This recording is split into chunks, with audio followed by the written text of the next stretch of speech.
Ian riding the slopes. Well, thanks for rubbing it in, Ian. Great if you're already on the slopes, but if you have flights tomorrow or you have to go anywhere, hopefully you have groceries at home and you don't have to leave the house tomorrow. I would not want to be leaving the house, probably say after about 3, 4 o'clock. You know, the morning you're going to have to deal with the rain. It's going to start turning breezy, but things don't get really nasty until tomorrow evening. I would much rather be where Ian is today. Some great skiing conditions across the interior Northeast right now. A nice little early season treat for a lot of the resorts that have been finding a hard time getting some natural powder from Mother Nature the last couple of years, having to produce a lot on their own. Cloudy, gray, gloomy out there, but quiet on this Tuesday afternoon. Very foggy in some spots as our Skycam. You can barely see the lights down at the street level right now. Smithfield really socked into that fog right now and really teetering close to the freezing mark here. We'll have to watch because freezing fog is possible once temperatures, when you have foggy conditions, get down to around freezing. What will happen is the little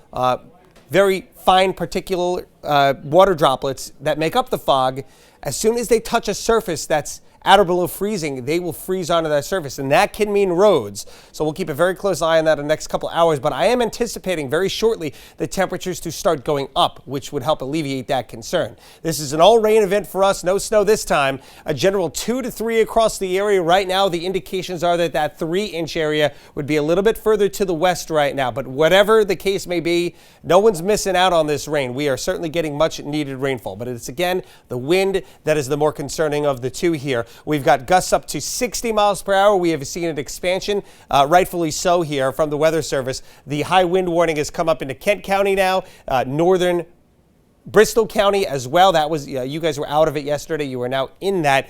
And then as you work your way a little bit further into that, Providence County, areas north and west, we're in a wind advisory.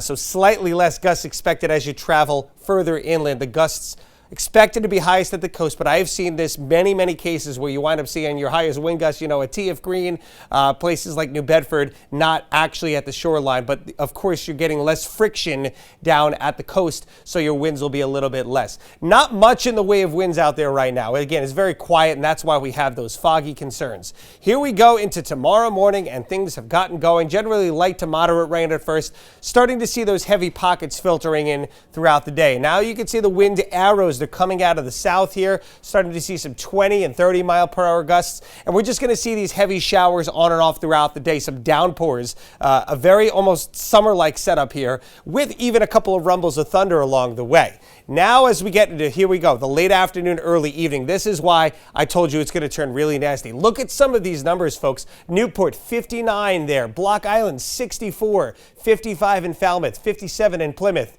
Even here in Providence, 52 mile per hour wind gusts. It is going to be howling out there. You're really going to hear that whoosh right overhead. Some of the low-level jet wind gusts, a couple thousand feet up, are going to be possibly over 100 miles per hour. And so the fear whenever you have that situation is how much of that can mix down to the surface. So we're seeing these really gusty winds and this very heavy line of rain. This is sort of going to be the last gasp of this storm that will travel off to the east as we head through tomorrow night, and into about midnight, things are going to start quieting down. You can see the colder air as evidenced by the fact that we've got some snow behind me there off to the north and west. It is still going to remain very breezy and very cold as we head into the day on Thursday. Just some quick checklists to talk about. Make sure you know and if you're in a flood zone or an area that floods easily, and take the appropriate actions. Have that plan as well.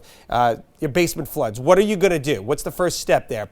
As far as the wind is concerned, charge those devices ahead of time. And of course, 'tis the season. Bring in your holiday decorations. And for those of you that have those big inflatables, you want to deflate them. So look at these temperatures, what it feels like in the 60s tomorrow afternoon.